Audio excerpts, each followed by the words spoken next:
আষাঢ়ের 18তম দিন আজ রোববার 2 জুলাই। টানা কয়েকদিন ধরে সিলেট অঞ্চলে বৃষ্টি অব্যাহত রয়েছে। মৌসুমী বায়ু বেশ সক্রিয় থাকার কারণে বৃষ্টি বেড়ে গেছে। আগামী এক সপ্তাহ তা একই রকম থাকতে পারে। ফলে আগামী প্রায় এক সপ্তাহ একইভাবে সিলেটে ঝরতে পারে বৃষ্টি। এই তথ্য জানিয়েছেন সিলেট আবহাওয়া অধিদপ্তরের আবহাওয়াবিদ শাহ মোহাম্মদ সজীব হোসেন। তিনি জানিয়েছেন, শনিবার সকাল 6টা থেকে রবিবার সকাল 6টা পর্যন্ত সিলেটে বৃষ্টিপাত হয়েছে 111 মিলিমিটার, আর আজ সকাল 6টা থেকে দুপুর 12টা পর্যন্ত 22 মিলিমিটার বৃষ্টিপাত হয়েছে। জানা গেছে, ঈদের আগের দিন থেকে সিলেটে হওয়া অবিরাম বৃষ্টিপাতে সিলেট বিভাগের সুনামগঞ্জ জেলার নিম্নাঞ্চল ইতোমধ্যে প্লাবিত হয়ে গিয়েছে এবং কয়েকদিনের টানা বর্ষণে সুনামগঞ্জের সুরমা সহ সকল নদ নদীর পানি বিপদসীমার উপর দিয়ে প্রবাহিত হচ্ছে। এতে জেলার একাধিক উপজেলার নিম্নাঞ্চলে বন্যা পরিস্থিতি দেখা দিয়েছে। লোকালয় রাস্তাঘাটে পানি প্রবেশ করায় পানিবন্দী হয়ে পড়েছেন লাখো মানুষ। পানি উন্নয়ন বোর্ড জানিয়েছে, গেল 24 ঘন্টায় সুনামগঞ্জে 335 মিলিমিটার বৃষ্টিপাত হয়েছে। উজানে বৃষ্টিপাত অব্যাহত থাকায় সুরমা, কুশিয়ারা, জাদুকাটা, রক্তি, বৌলাই ও চেলা সহ জেলার প্রধান প্রধান নদীর পানি বেড়ে নদী তীরবর্তী নিম্নাঞ্চলে বন্যা পরিস্থিতি দেখা দিয়েছে।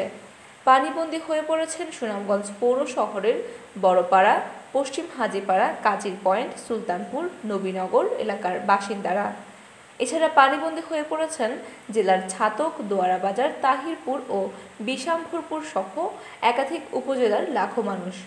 সুনামগঞ্জ জেলার তাহিরপুর সুনামগঞ্জ সড়কের শক্তিয়ার খলা ও আনোয়ারপুর এলাকার সাবমার্জেবল অংশ পাহাড়ি ঢলের পানিতে তলিয়ে যাওয়ায় জেলা সদরের সাথে সরাসরি সড়ক যোগাযোগ বিচ্ছিন্ন রয়েছে।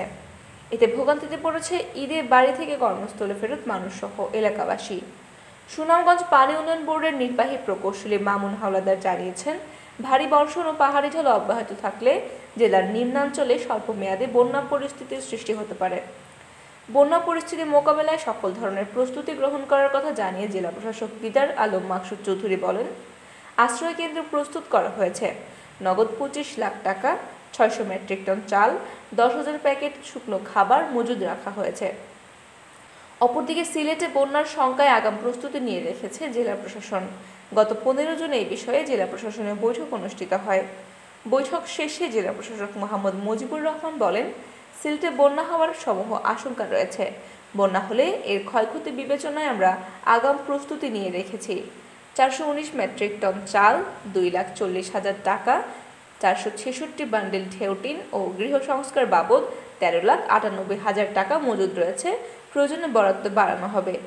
জেলা প্রশাসক আরও জানান, গত বছরের বন্যার সময় তৈরি করা আশ্রয় কেন্দ্রগুলোকে আবারও প্রস্তুত করা হয়েছে। এছাড়া 3 থেকে 4 লাখ টাকা করে স্টিলের 2টো বড় নৌকা ক্রয়ের প্রস্তুতি নিচ্ছে জেলা প্রশাসন। কারণ গত বছরে দফায় দফায় বন্যায় বড় নৌকার অভাব প্রকট দেখা দিয়েছিল। বন্যা পরিস্থিতি মোকাবেলায় পুলিশ ও ফায়ার সার্ভিসকে প্রস্তুত থাকতে বলা হয়েছে।